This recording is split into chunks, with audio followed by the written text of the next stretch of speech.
Thank you. There's a lot of things I could say about our next speaker, Daniel Jones, and I'll say them after he speaks.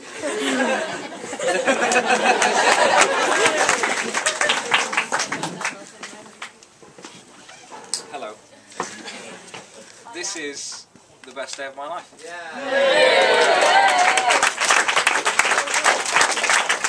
Thank you all for coming.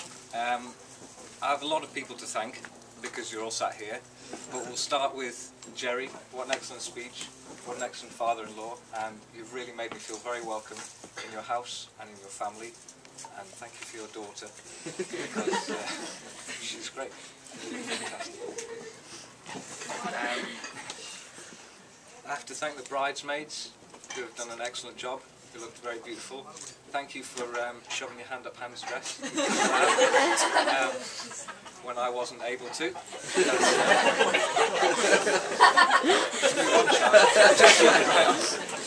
And thank you to the ushers who have helped me and Han to have a fantastic, stress-free day where we knew we could rely on some very capable people to do excellent things and make brilliant decisions. It's really been a tiring, busying affair, but you know what? With these kind of people around you, it works, and you get to this point and think, this is the greatest thing that I've ever done, and I'm over the moon. I have some other people to thank. Let's see. Je suis beaucoup fier d'être français, comme j'avais dit à mamie et papy hier, même que le moitié. Et alors je suis encore plus fier que vous êtes tous venus ici pour nous célébrer avec nous deux. C'est magnifique pour moi. C'est parfait, alors merci beaucoup.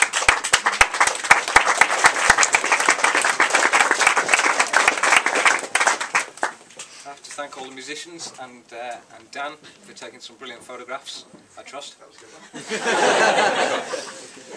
And all the people who made the service work. And I have a few final things. I have to thank you all for coming. I would thank you each by name, but you already all know your names. There's really no reason.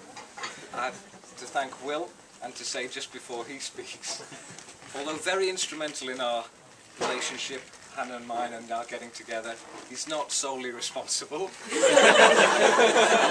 as you may try and say, but he's been a great help in our relationship and a great help in my maturing as a man, and he's a fantastic brother. I couldn't wish for a better best man. He is the epitome of best today. And then Hannah, I love you. You look amazing. You're my wife, and I love you. You are the most beautiful person I've ever seen. I'm going to love you for the rest of my life. So, ladies and gentlemen,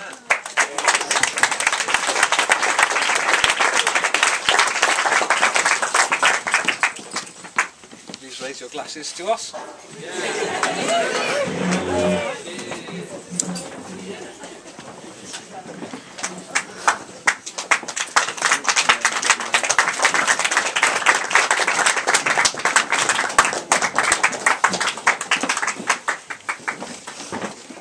I wrote mine down, so I'm sorry if it appears as though I'm not engaging with you as much as you'd like. As Dan said, there is some confusion about the degree to which I was responsible for this wonderful day today. And I should further say that Hannah has censored some of the speech, but I think it still runs well enough. But if you are wondering today why there is a Twister theme going on, and you wonder the real nature of this episode in their romance, come and have a talk. I'll begin now. Some men have movies made about their lives. Other men see a lot of movies, and those movies mold their lives. The latter is true of Daniel Jones, a man who has always aspired to reach the fabulous heights of courage and integrity possible only for film lore's greatest characters. The difference between Dan and any 8-year-old boy, however, is that often Dan, through a mixture of naive innocence and deadly sincerity, will achieve such a character of honour. A man of integrity and loyalty to his friends that is utterly humorless. This is why I can stand here today with a fairly clear conscience. Any other best man, and there are likely a dozen other weddings happening in this country simultaneously to this, would be required to admit the legion of indiscretions the groom has no doubt committed. But, apart from regular idleness, this is Daniel Jones, a man of impeccable sincerity and a Methodist guilt so strong he apologises to me for things that I honestly don't remember him doing to me. As I said, my friendship with Dan was for many years defined by a love of movies, so every Wednesday, according to Orange Wednesday, we would go and see movies. This was a time when Dan's loyalty to me was so great that he would prefer spending time with his friend than going to uni. Because Dan realised that degrees come and go, but friendships last a lifetime.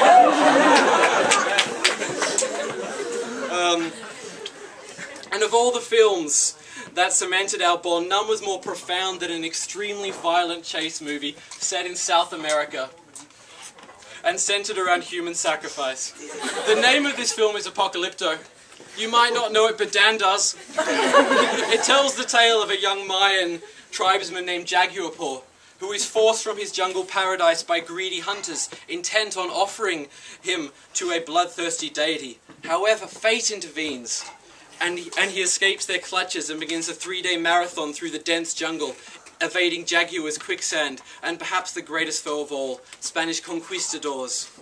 However, I won't spoil the ending for you, because it's available from Amazon. Why, you might ask, am I discussing a vastly underrated film, though? Because as Dan and I left that cinema that day, all we could talk about was the timeless virtue that Jaguarpaw demonstrated as he escaped those hunters. He defended his family, and Dan knew that I knew that the unstoppable drive to defend his family is the finest summation of Dan Jones as a friend, husband, and father that I can hope for. For this reason, I thought it proper to compare Dan to the young Mayan hunter, Jaguarpaw. So imagine with me a sprawling South American rainforest untouched by civilization. But something disturbs the trickle of rain from leaves and toads happily croaking, for the young Mayan warrior Daniel Jones, exhausted and alone, is pursued by ferocious hunters intent on taking his life. Dan is aimed by his toned physique, his intense loyalty, and most importantly, is capable of fashioning weapons from jungle, flora, and fauna. But what you need to know about Dan is that he will run to his destination. Indeed, as we speak, his nimble feet propel him across rotten logs and between thick undergrowth. He will run, and he will not stop until he has reached that objective. Should a vicious hunter stand in his way, Dan will find a toad. He will extract the venom from that toad to coat spikes with. He will then fold a blowpipe to cripple his opponents. That sort of resourcefulness will be essential when you guys need to decide what to name your first child. But even greater than that, after running for 2 days straight through dense jungle, Dan comes to the roaring edge of a waterfall, and Dan will jump. He knows why he's running, and though his opponents may follow him over the edge, he will live, and some of them will be dashed against the rocks. And as his opponents discover the jagged bottom of that sloshing waterfall, Dan will be there by water's edge, and he'll be playing a jaunty tune on the piano he painstakingly assembled from wood, flint, warthog tusks, and anaconda bones. Because sometimes in life, there's a puma to your left, and slave hunters to your right. I'm adjusting right and left for you guys, by the way. Slave hunters to your right, and all you can do is let that puma chase you. And wait until the slave hunter is between you and the puma. And you know what's going to happen? That puma's going to take out that slave hunter. And that puma's going to get fed. Its bloodthirsty hunger will be sated. And both threats will be eliminated. But even Dan knows that he won't be running forever. He can't keep on running, and when he finally faces his opponents, he will do so with only a crude knife and a resolute knowledge of why he fights that day. There are children present, so I won't expound the bloody confrontation. But know this, Dan walks away from that fight, and he'll walk away from every fight presented to him. But why is Dan running?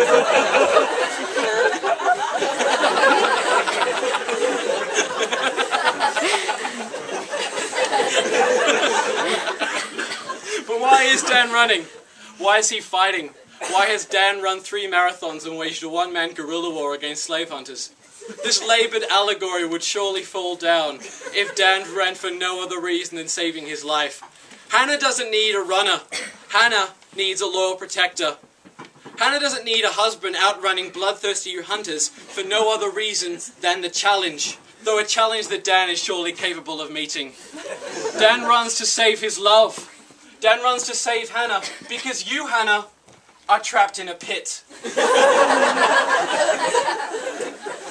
Yes, many miles away, Dan's ginger love, having taken shelter from rampaging slave hunters, hides away in a gaping sinkhole.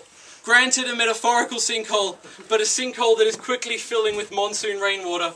And did I mention you have a child to care for as well? Because you do. Little William is crying.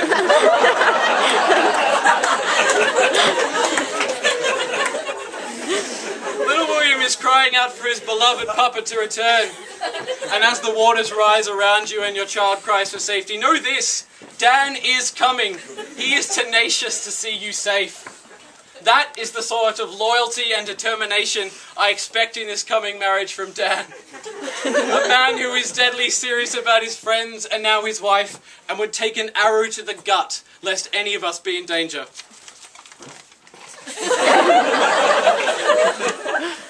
To Dan!